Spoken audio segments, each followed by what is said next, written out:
Welcome! Yay! Day one of our peg legs sew along. I'm so excited. By the end of the week, you'll have your own peg legs to wear and flaunt around. I can't wait to see what everybody puts together. So in today's video, it's a pretty simple one. We're starting off easy because I know it can be a bit daunting if you've not sewn with knits before or you're in active wear. So we're keeping it pretty simple for day one. And all you got to do is cut your pieces out. So which pieces we need, if you haven't already cut your paper pattern or loaded up your projector pieces and worked it out, you're going to need your front and back legs. You'll need your side panel option, the side panel patch pocket, say that 5 times fast, and the contoured waistband. Now you can have a gusset if you like. I've not done that option, but if you want to add a gusset, you're more than welcome to. So to be able to cut it out, we need a few tools. So we've got our scissors if you're a scissors person, or your rotary cutter if you're a rotary person. I'm a rotary person, mainly because I use my projector. And then we've got our beautiful fabric. So whether you've got your Clover Sports Performance or from another company, just as long as it's got really good recovery, you should be right. Okay, let's go and cut out our pieces. So I've loaded up the XXL, which I know is the size for me, and we're going to cut it out. I've also taken note of all the pieces that I need to cut, just so while I'm cutting them, I know what I'm doing. So we're going to use our Sports Performance. This is Sports Performance from Clover & Co. It's got really good coverage. You can't see your undies through it. Very good stretch and recovery. As you can see, mine doesn't fit. My pieces don't quite fit on my cutting mat, but I'm going to show you an easy way to be able to fix that. I've also been able to fit my pieces across the width of fabric, and because it's not a directional fabric, I have been able to turn it sideways because it is a 4-way stretch. I'm going to be doing the ankle length and contoured waistband. So we need to cut on the low rise line. And I'm just going to try and get it a little bit more use of my fabric. Always try to get the most you can.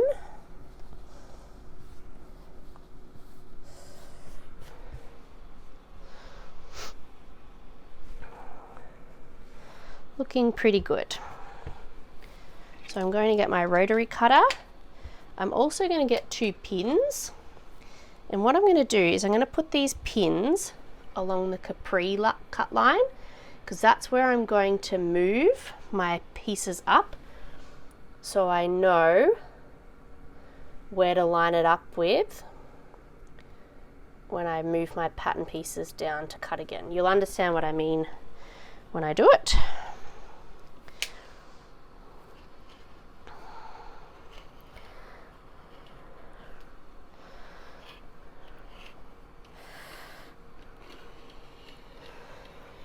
So you're going to cut all the way down to the pin.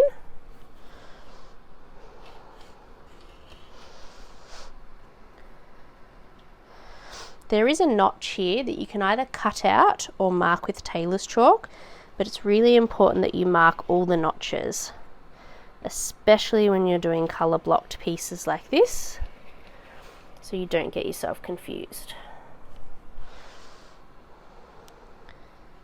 So while I've got it up here, I'll get my tailor's chalk and I'll mark this piece. Okay, now we're going to move it down. So I'm just going to gently slide, and I'm going to try and keep this line, this cut line, along the line of my pattern piece. Just smooth this out as we do it. And I reckon that'll probably give me enough. And then I'm going to move my piece on the computer and match up my capri line with the pins. So now I can continue cutting and I know that I haven't lengthened it. You can also actually use this method to lengthen or shorten your pieces if that's what you do with your pieces, but it's just an easy way to do it on your projector. And then I'll take the pins out and I'll just need to give this a bit of a cut.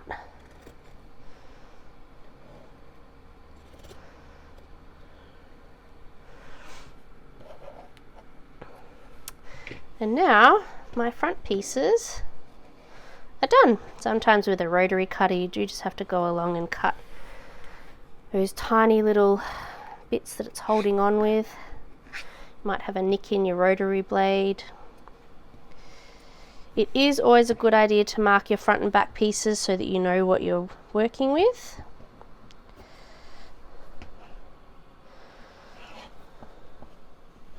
Just in case you forget. So I'm just going to put a big F on mine. And I'm going to make sure that I put that mark from that side onto this side. Great, so we've got our front pieces. Now we're going to complete it to the rest of the pattern. The next piece I've set up is the back piece, and because it doesn't fit on my page again, I'm going to do the same trick with my capri line. It really doesn't matter which line you choose, as long as you remember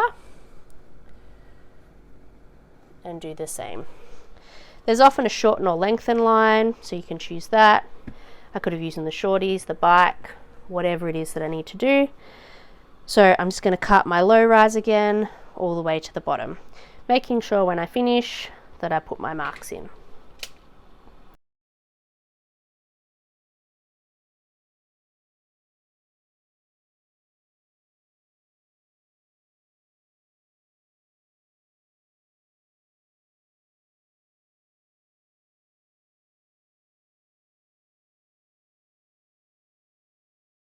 The next piece we need to cut is our side panels, and we do need to take note of these pocket placement guides because we are adding the pocket placement.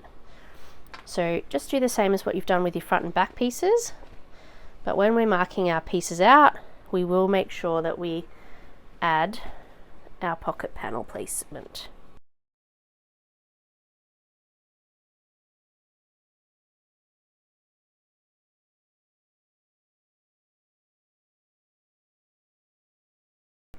Once you've cut the side panels, now it's time to cut the pockets if you're adding pockets.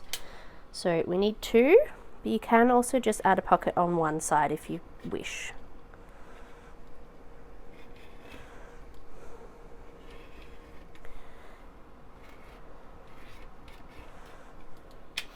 Make sure you've cut two mirrored pieces, that's really important, otherwise your pockets won't line up and they'll look a bit funny.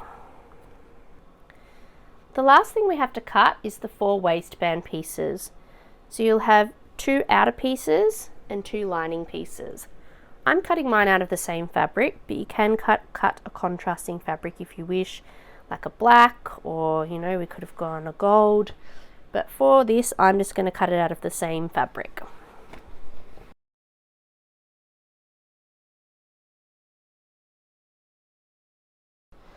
Again, it's really important to make sure you mark these so that you don't forget, particularly because I'm doing mine out of all the same. So this I'm going to just write FM for front main.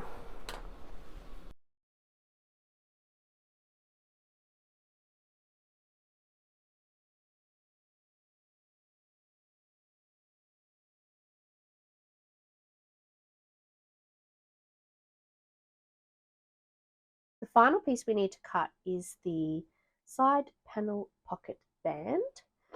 It's not a piece that is in the projector file.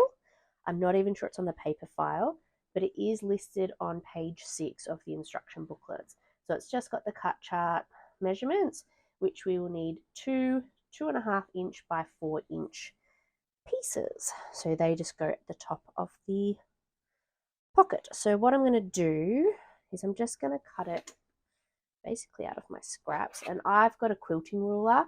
I like this because it's got the inch measurements and it makes it a little bit easier to cut with. So I'm just going to work out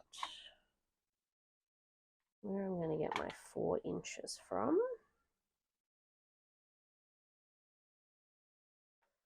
So I might cut across here. And then 2.5 and 2.5 is 5. So this is pretty straight.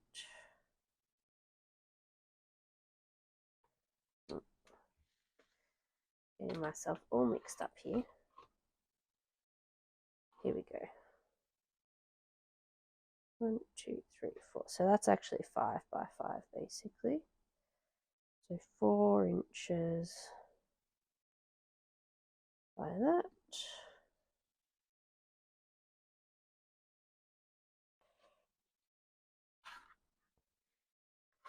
So I've got my 4-inch piece across, and then I'm just going to cut 2.5.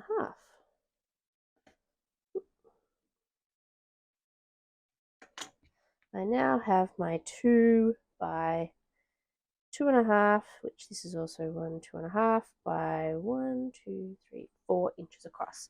So I've got my 2 patch pocket bands. That's it for the cutting pieces. That's it for day 1. Well done. You've cut all your pieces out. We've got the pieces we needed. So they're all together down here, hopefully paired together, which is what I've done. So have a go at cutting all those out if you haven't. And then tomorrow we are going to start to prepare the patch pocket panels. I'm going to get real sick of saying that. See you tomorrow.